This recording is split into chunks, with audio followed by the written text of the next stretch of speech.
Il est 19h, bonsoir à tous, merci de nous rejoindre sur Polynésie, la première. À la une de l'actualité de ce dimanche soir, après 7 ans de controverse, le gouvernement souhaite racheter une partie de la plage de Temeh à Moorea, une décision qui est loin de faire l'unanimité. Les riders poursuivent leur campagne de prévention à la sécurité routière en 2 roues avec l'opération Parraine une vie, car on le sait, ils sont les principales victimes de la route au Fénois. Les détails dans quelques instants. Et puis nous parlerons sport avec Kaoli Vast et sa victoire au Maroc de la 32e édition de l'un des plus beaux marathons du monde. Et enfin, du tout premier tournoi de padel tennis. David Chang reviendra en détail sur les temps forts du sport de cette semaine dans notre rendez-vous du dimanche, Toi le sport. Des pensions prises d'assaut des touristes venus de partout dans le monde. En 1998, l'île de Tikehau fait ses premiers pas dans le tourisme. Le début d'une success story, c'est notre Fénois d'antan de ce dimanche. Le gouvernement s'est décidé à racheter une partie de la plage de Temeh à Moorea. Le montant de l'opération, 1,250 milliards de francs. Une décision qui réjouit une partie des habitants, mais interroge les élus de l'opposition et laisse les associations dubitatives. Les explications avec Ayata Tarahou, Marcel Bonneau et Sandro Ly. 7 ans. De multiples soulèvements populaires et des bras de fer judiciaires plus tard, le gouvernement se décide à racheter une partie de la plage au nom du bien commun. À Temeh, les avis sont mitigés. Heureusement que les associations se sont levées pour que la population de Moorea puisse continuer à utiliser quotidiennement cet endroit merveilleux, quoi. Ça me rassure, enfin je crois que ça rassure toute la population de Temeh plutôt. Vous n'êtes pas d'accord que le projet hôtelier se fasse? Non, parce que là ça suffit avec ce qu'ils ont déjà là. Alors s'ils vont faire encore avec le PGM et tout ça, pour moi ça me gêne un peu. Moi j'aimerais bien voir le lago comme ça. Car le projet hôtelier n'est pas définitivement enterré. Rappelons que le PGEM, modifié par le gouvernement sans consultation des associations, permet aujourd'hui la construction de bungalows sur pilotis, ici. Il faut savoir que le terrain de Temeh fait 53 hectares. Il a été racheté à un étranger en début d'année de 2022. Et donc, avec un projet de hôtelier touristique sur le site. Cette transaction à la veille des élections interroge dans les rangs de l'opposition. Sur cet AP de 3,5 milliards que vous créez pour acheter les terrains à Apiti et à Temeh. Alors, êtes-vous sérieux aussi là? Après avoir été sourd aux demandes des associations sur le sujet, pourquoi ne pas l'avoir fait plus tôt? La population de Moorea a souhaité que cette partie reste publique. Nous, on l'écoute. Pourquoi aujourd'hui, au mois de février? Parce qu'à ce moment-là, notre rôle, ce n'est pas non plus d'empêcher à tout va que les opérations se fassent. Les associations aussi sont dubitatives. C'est marrant parce qu'en plus, c'est la veille des élections. Alors c'est un effet d'annonce, c'est quoi le truc? Et là, vous avez 3 hectares d'eux. Prenez 3 hectares d'eux, payez-les au prix d'un terrain non constructible et vous allez faire des économies. Et nous allons faire des économies. Car selon le plan général d'aménagement de Moorea, 3 hectares sur le rivage constituent une emprise réservée de jardin public pour un projet communal. En clair, la commune et le pays pouvaient user de leurs droits de préemption avant que le bien soit vendu à Louis Van. Mais surtout, cet emplacement réservé empêche toute construction qui viendrait l'empiéter. Le sort est entre les mains des autorités de l'île pour savoir si on désinscrit l'emprise réservée, ce qui permettrait à M. Van de pouvoir construire jusqu'en bord de plage, ou si au contraire on la maintient et on fait un parc public, donc pour tout le monde. En attendant, le pays se porte acquéreur de 3 parcelles de terre d'une superficie totale de 18 hectares pour 2,5 milliards de francs. Si la vente est conclue, Temeh pourrait être accessible uniquement par l'aérodrome pour les riverains et le public. Et retour à Tahiti, c'est une première pour l'association Lokai Rider 987. Elle organisait ce dimanche l'événement Parraine une vie entre Mahina et Papara. Cette manifestation réunit des parrains chargés de conseiller et coacher leurs filleuls motorisés en scooter. L'objectif, sensibiliser à la prévention et à la sécurité routière en 2 roues, car on le sait, ils sont les principales victimes de la route. Le reportage de Caroline Fary et Mélissa Chang. 8h30 ce matin, une quarantaine d'engins s'élancent depuis Mahina direction Punaoya pour un premier arrêt au parc Vaerai.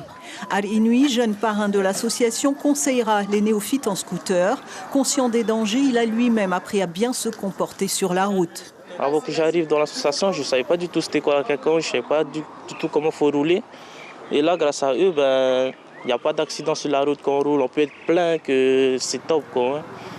Trop de morts sur les routes pour cette bande de copains qui organise des actions de prévention depuis 4 mois.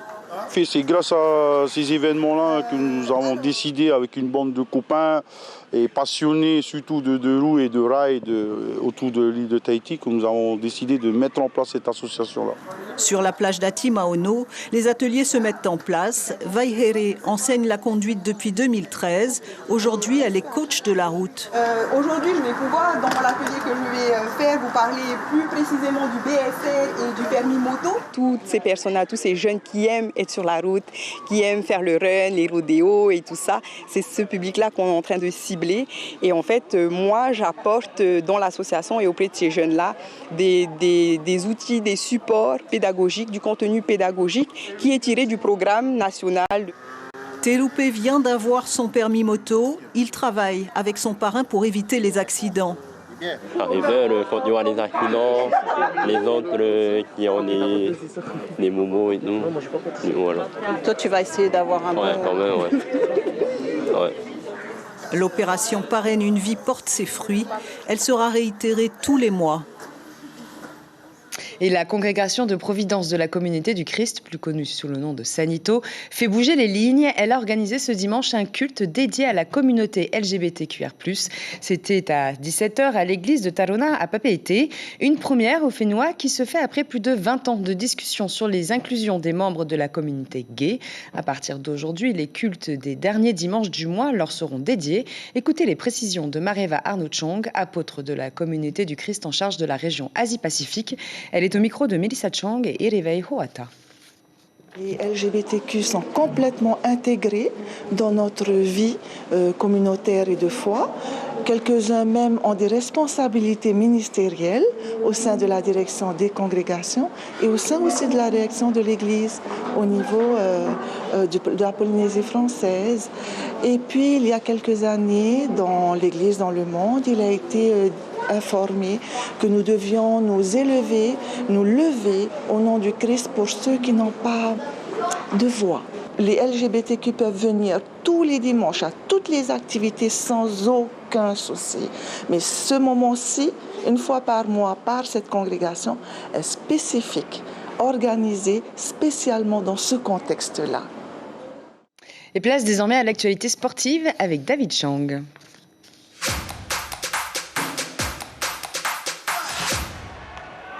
Bonsoir David. Bonsoir Suliane. Et on commence avec cette bonne nouvelle, Kaouli Vast qui a remporté sa compétition de surf aujourd'hui au Maroc. Et oui, c'était la Rip Curl Pro Search Tagazout Bay, une compétition de rang QS. Il est passé devant le Français Jorgan Cousinet de très près avec un score de 16,67 contre 16,16. C'est la première fois que Kaouli remporte une compétition de rang QS. C'est un sacré cadeau d'anniversaire parce que oui, il fête ses 21 ans aujourd'hui.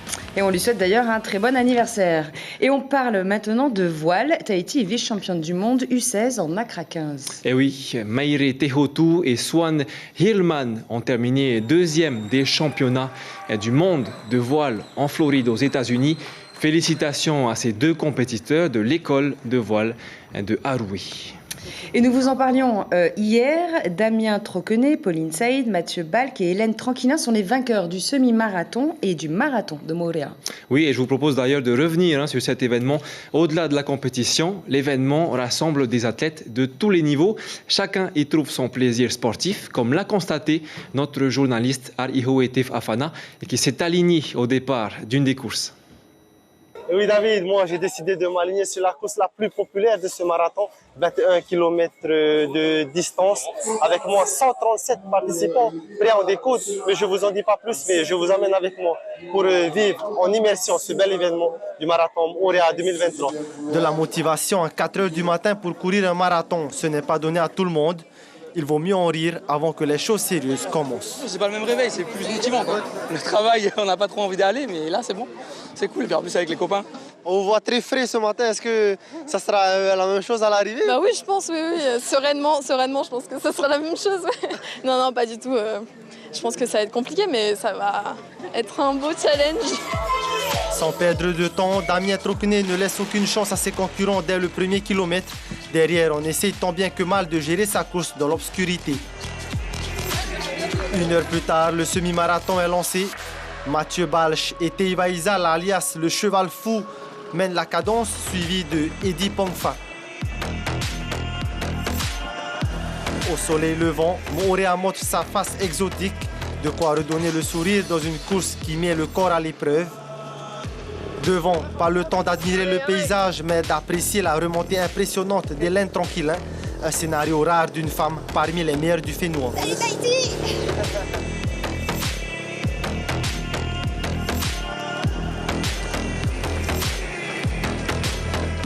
Si l'adversité fait partie de la compétition, au final, le fair play prime toujours. De profiter d'être à deux, c'est beaucoup plus facile mentalement d'essayer de se tenir l'un côte à côte que d'essayer de lutter l'un devant l'autre. Donc je leur ai dit à un moment pour essayer de rester à deux. Et puis après, quand il y en a un qui peut décrocher, il décroche et puis ainsi de suite, quoi. On est plus fort à plusieurs que tout seul, quoi. L'arrivée se fait dans un cadre idyllique sur la plage de Thème 1 où se mêlent embrassades, bonheur et fatigue. Et certains sont venus de loin pour apprécier ce moment. L'ambiance qui est super, le paysage, l'endroit qui est magnifique, il y a la mer, il y a le soleil. Le cadre est vraiment paradisiaque, courir, tu vois la mer, les palmiers. On est vraiment chanceux d'être ici. Si eux l'ont fait, pourquoi pas vous? Le marathon de Moorea est aussi un événement à apprécier en famille ou entre amis, dans un esprit sportif. Et les images sont signées Marcel Bonneau. On fait maintenant un tour du reste de l'actualité sportive de cette fin de semaine. Il y a eu aussi du tir sportif, du VA aux Marquises et le départ de la sélection tahitienne de bras de fer, Ismaël Tahiata, Julien Vescovali et Lionel Tehamona. La sélection de Tahiti de bras de fer a quitté le territoire hier soir. Les deux athlètes prévoient de participer au championnat de France. Taur Ateateua, 25 ans, qui concourt pour la 3e fois, et Payanoa Mateo, champion de Polynésie dans sa catégorie. Ils entreront en compétition le 4 mars prochain. Le premier est engagé dans la catégorie des plus de 110 kg et le deuxième dans la catégorie des moins de 75. Plus les années avancent, plus le niveau augmente. D'accord. Mais tu t'es préparé en conséquence? Oui, c'est quand même bien préparé et je pense qu'on est prêt. Le club de tir Tiare Pethei organisé au sommet du belvédère de Reiatea cette semaine, 4 jours de compétition. Vendredi et samedi, les 25 compétiteurs ont disputé le mémorial Ayoun, Bourdelon et Prieur avec des tirs au calibre 12. Et samedi et dimanche, ils ont enchaîné avec le championnat de Polynésie de Compact. Gino Mourin réalise le doublé. Il s'impose dans les 2 compétitions. J'ai plus de tireurs que les années d'avant. Je crois que les gens aussi, suite au Covid, veulent sortir un peu plus. À Oahuka, la course de pirogue Vakahiti a rassemblé 80 rameurs vendredi et samedi dans la vallée de Hane. On comptait des athlètes de Nukuhiva et Uapo. Le premier jour était réservé aux catégories V3 et V6 et le deuxième à la catégorie V1, senior, femmes, hommes et vétérans. Toa Enana l'emporte en V6. C'est un mélange entre tennis, squash et belote basque. Le padel tennis, sport ludique pour tout âge, fait ses premiers pas en compétition au Fénois. Et ce week-end d'ailleurs s'est déroulé le premier tournoi de l'AS Phoenix.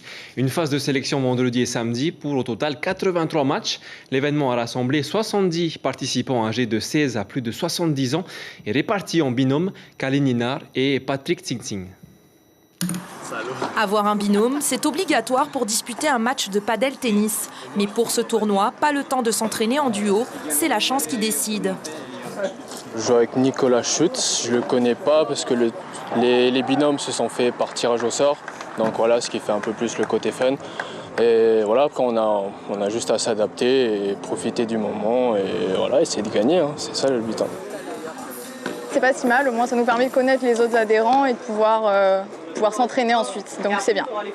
L'occasion de mesurer son niveau donc, puisque les binômes sont répartis en 2 catégories, les confirmés et les débutants intermédiaires, comme Poemana, nageuse depuis 5 ans.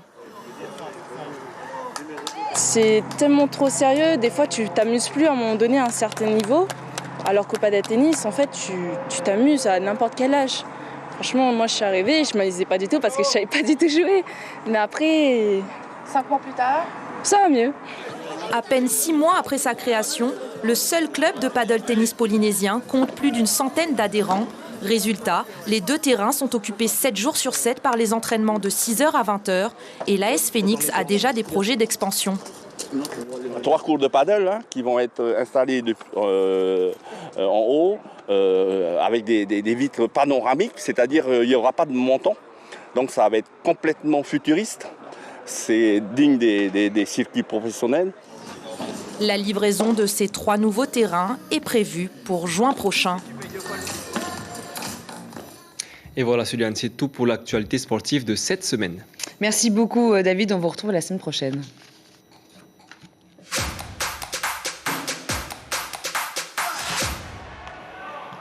Et c'était la fête hier soir au front de mer de Papeete. La poule au mou partie a rencontré un franc succès pour son grand retour après 3 ans d'absence, faute au Covid. De 18h à 22h, plusieurs milliers de personnes sont venues apprécier et danser au rythme des 16 concerts. Offerts par des groupes locaux bien connus, il régnait comme un air de fête de la musique dans la ville de Papeete, comme vous allez le voir dans ce reportage signé Kaline Liénard et Patrick Tingsing.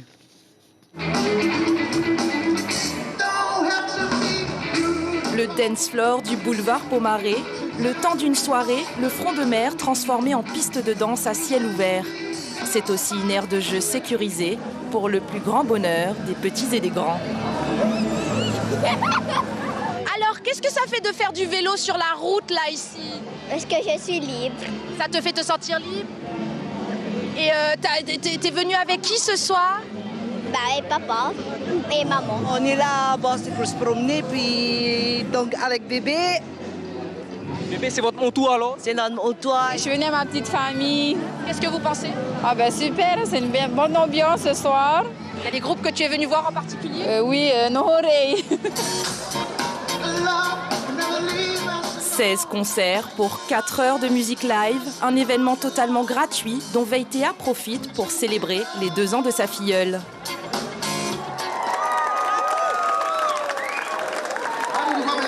Comment on se sent sur le front de mer là? Comme à la maison, c'est chez nous, c'est à nous la route. C'est bien aussi, on voit des gens passer que de rester à la maison regarder la télé. Ça c'est du live et c'est ici l'énergie. Ça fait un peu fête de la musique comme on va la retrouver en France. Et la ville qui s'anime, qui vient un peu au rythme de la musique, non, ça, on peut retrouver ça un peu, mais plus tahitien quoi. C'est génial, il y a tout le monde est dehors, les enfants, les familles. C'est chouette d'avoir aussi la route piétonne et de ne pas avoir les voitures qui sont là toute la journée, là, voilà, et ça vit. Le front de mer comme lieu de retrouvailles, en famille ou entre amis, pour partager des instants de bonheur et de vie. Même s'ils sont à la retraite, souvent ils sont occupés à garder leurs petits-enfants. Alors ils ont bien le droit eux aussi à quelques jours de vacances. Hier après-midi, 25 Matayapo sont partis en direction de Mataiva dans les Tuamotu, où ils pourront jusqu'au 5 mars profiter de la beauté de l'île, découvrir son histoire ou tout simplement apprécier de ne rien faire. 3 500 000 francs ont été nécessaires pour permettre ce voyage pris en charge à 100% par la Direction des Solidarités, de la Famille et de l'Égalité. Un lagon aux eaux cristallines, des plages de sable blanc, des cocotiers à fusion, Tikehau fait rêver les touristes du monde entier. Aujourd'hui, elle est connue de tous, mais il y a 25 ans, elle faisait ses débuts dans le tourisme. En 1998, les pensions de famille sont alors prises d'assaut par les visiteurs internationaux, à tel point que certains sont obligés de choisir une autre destination. Regardez le reportage de Jacques Damour.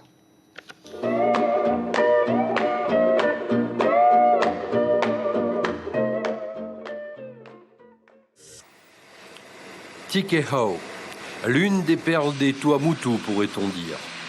L'atterrissage de l'avion marque le début d'un séjour tant rêvé pour des touristes venus chercher ici calme, détente et dépaysement.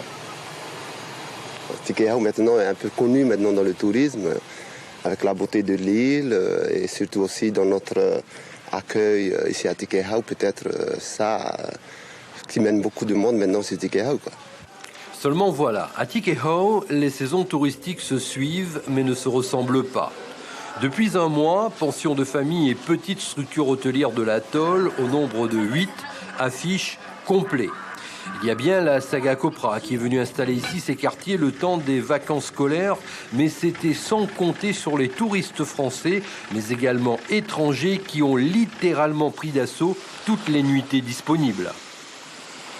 Il y a d'autres qui rentrent, il y a d'autres qui arrivent, et il y a un avion supplémentaire encore.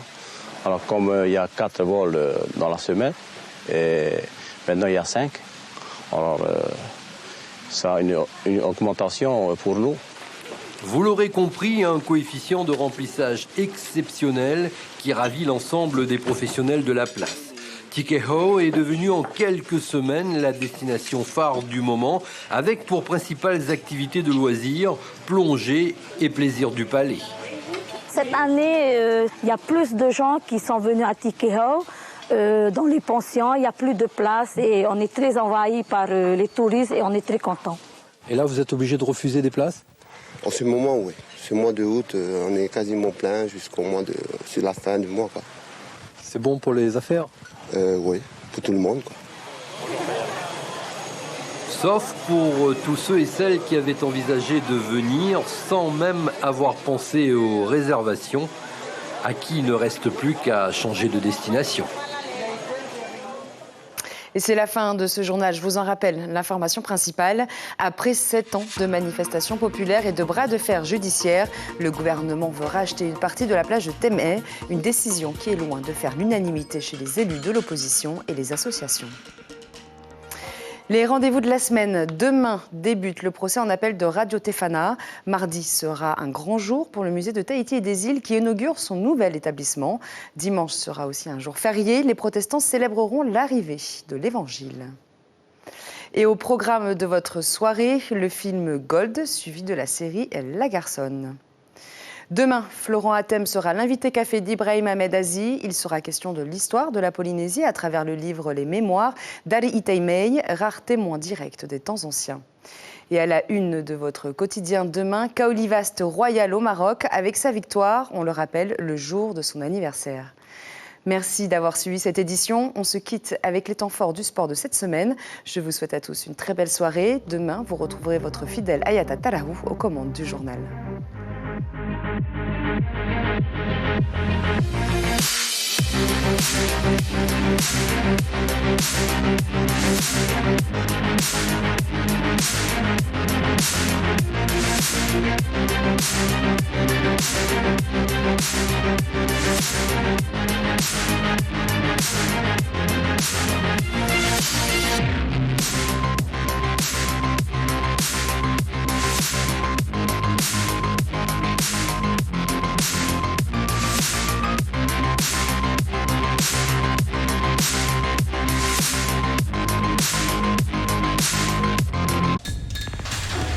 L'information en continu sur Polynésie la première, Internet et réseaux sociaux.